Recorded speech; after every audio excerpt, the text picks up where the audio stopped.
My ex invited me to his wedding. I parked in the owner's spot because I owned the venue. Let me say that again. The man who told me I'd never amount to anything sent me a gold-embossed invitation to watch him marry someone else. At a property I bought with money I earned after he left. He had no idea. His fiancée had no idea.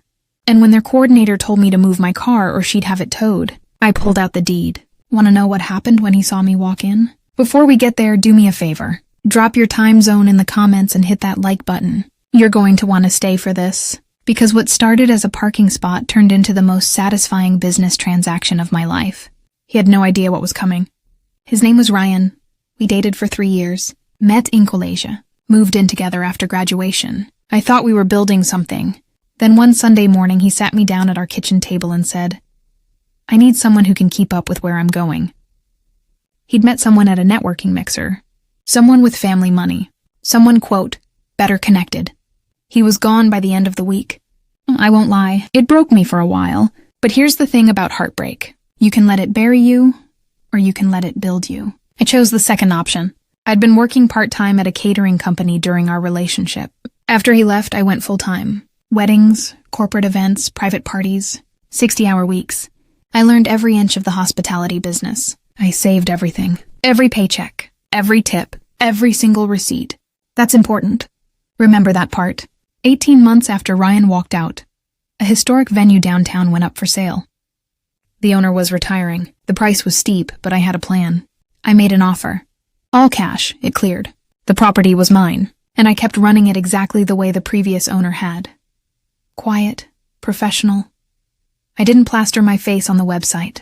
I let my managers handle most of the client-facing work. I stayed behind the scenes, which is why, 2 years later, when a wedding planner called to book a Saturday in June, nobody flagged the groom's name, Ryan Archer. Then the invitation arrived. It came in a thick cream envelope, his name and hers, embossed in gold script. I almost threw it away. Then I saw the venue address. My venue. I logged into the booking system on my phone, pulled up the reservation. There it was. Ryan Archer and Madison Cole. Ceremony and reception. 200 guests. Booked 6 months ago under her name. Paid through a third-party planner. Everything was standard. Deposit cleared. Balance due day of. They had no idea who owned the place.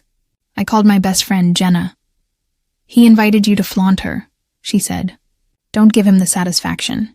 Or maybe he has no clue I own it now." She went quiet for a second. "Are you going to go?" I looked at the invitation again. Looked at the venue address. My property. My business. "Yeah," I said. "I think I am." "What are you going to do?" "Nothing. I'm going to show up, park in my spot, and see what happens." "That's it?" "That's it." She laughed.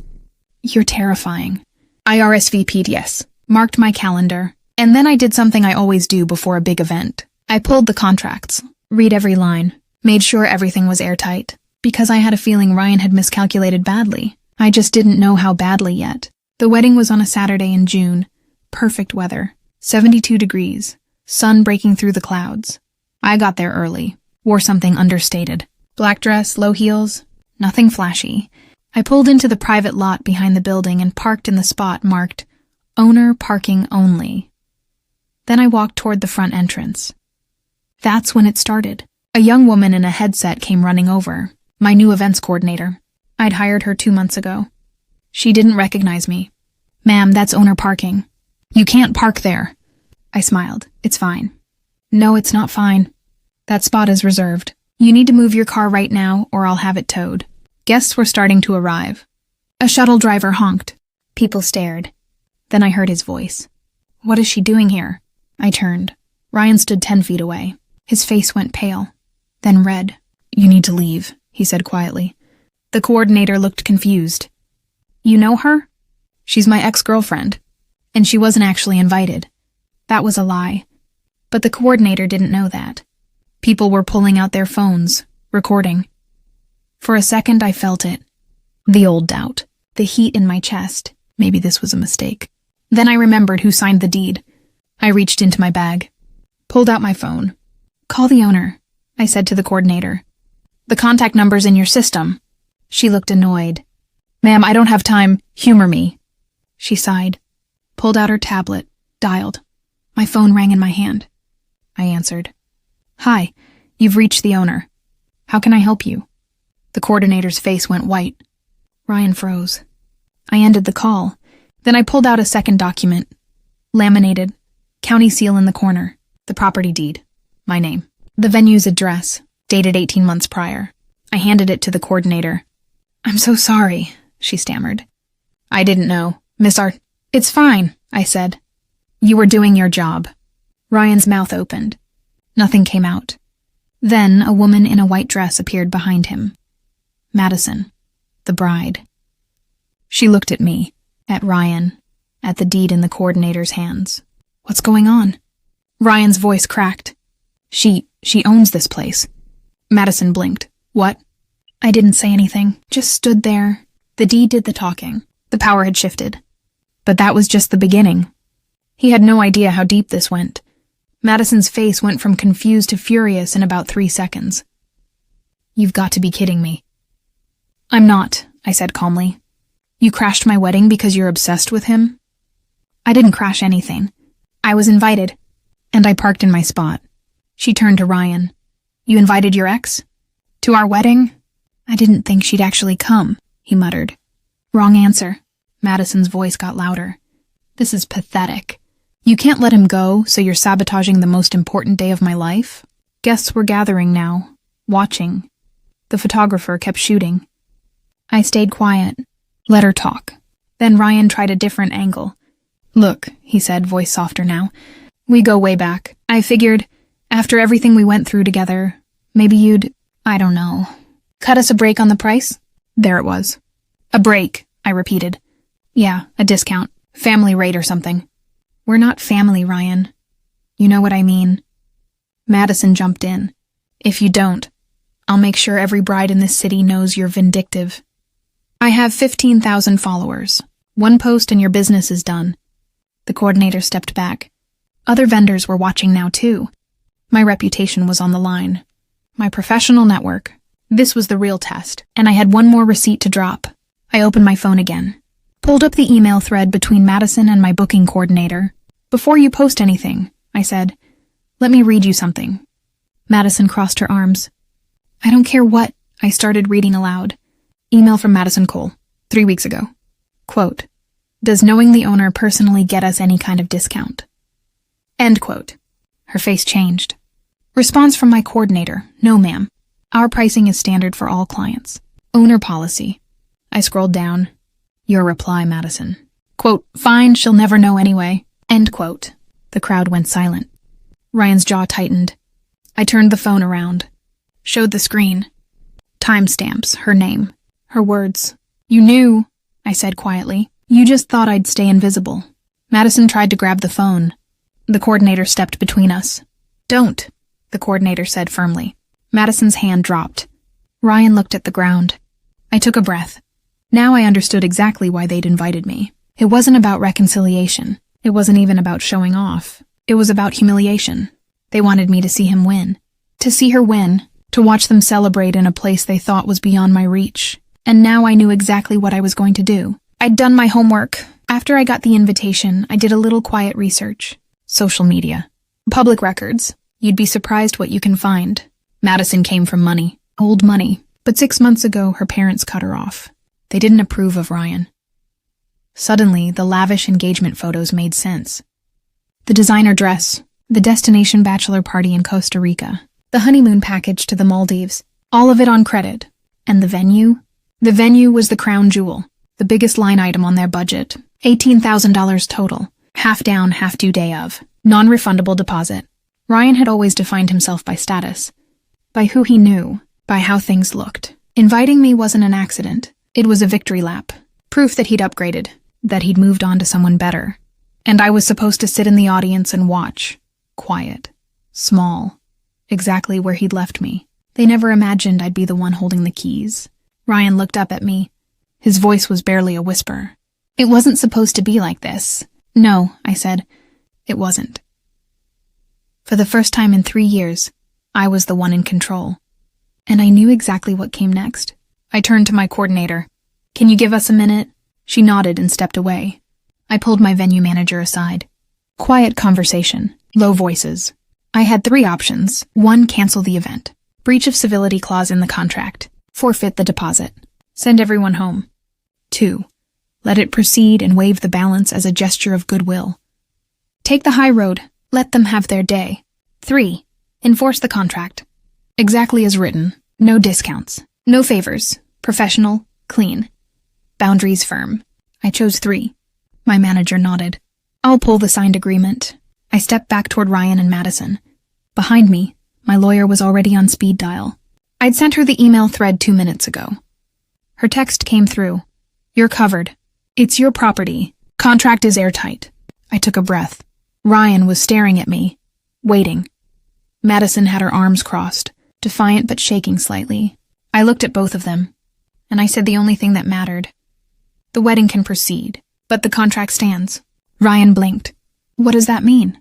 It means you have a choice. I didn't smile, didn't gloat. I just stood there. The power was mine, and I was about to make them own it. We moved into the venue's front office. Private, witnesses only. My coordinator, my manager, and the photographer, who'd been hired by Madison's family and wasn't about to leave. I laid it out. Here's what happens now. I spoke slowly, calmly, no emotion, no venom.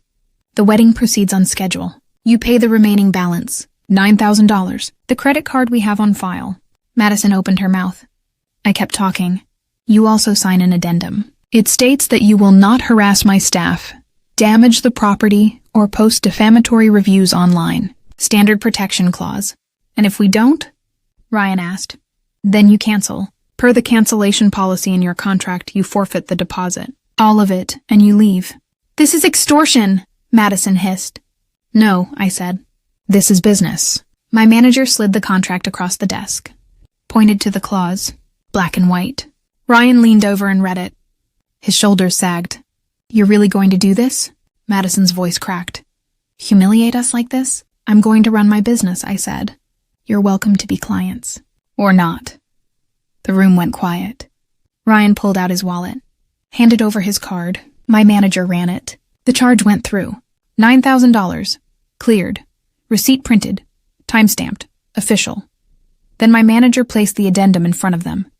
2 signature lines. Ryan signed first. His hand shook. Madison stared at the paper for a long moment. Then she signed too. I picked up the documents, slid them into a folder. Your ceremony starts in 40 minutes, I said. The space is ready. My team will take care of everything. I looked at Ryan one last time. Congratulations on your wedding. Then I walked out, locked myself in my private office upstairs, pulled up the security monitor, watched the guests file in, watched the music start, watched Madison walk down the aisle in her $10,000 dress. The wedding happened. No drama, no discount. Just business. And I realized something. I'd already won. The wedding ended at 11. The last guest left at 11:30. Ryan and Madison drove away in silence. No send-off, no sparklers. My team cleaned up. By midnight, the venue was empty. I locked the doors and went home. The next morning, I checked my email. My review platforms, my social media, nothing, no angry posts, no 1-star reviews, no viral takedown. The addendum had held. A week later, the wedding planner sent a message. Professional, polite, 5 stars. Clean review, beautiful venue, seamless event. Highly recommend. That was it. 2 weeks after that, an email came through from Ryan. Subject line, I'm sorry. Body. You deserve better than how I treated you. I see that now. I read it twice.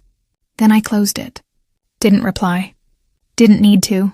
That quarter, I booked 3 more weddings. My reputation stayed intact. Actually grew. One of those bookings came from a referral.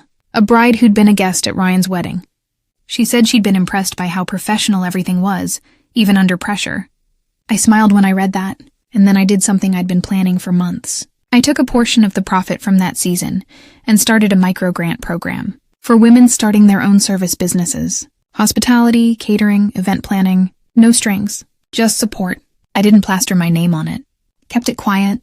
3 women received funding that first year. I met them at a small ceremony, handed them checks, stayed in the background, because this was never about revenge. It was never about proving Ryan wrong. It was about standing in my worth, enforcing my boundaries, and refusing to shrink when someone from my past tried to make me small again. Success isn't about proving someone wrong. It's about proving yourself right. I still own the venue. It's thriving. Ryan's marriage? I have no idea. I don't follow him. Don't think about him. He's irrelevant. I moved on. Fully. And here's what I learned. The best revenge is no revenge at all. It's building a life so full, the past can't fit in it. So let me ask you something. Have you ever reclaimed your power in front of someone who underestimated you? Drop your story in the comments. I read every one. And if this story hit home, subscribe. New stories every week. Remember, you're worth more than anyone's small opinion of you. One last thing. This story is a fictionalized dramatization for entertainment purposes. It is not legal or financial advice. Always consult professionals for your own situation. Thanks for listening. Now go build something they'll never see coming.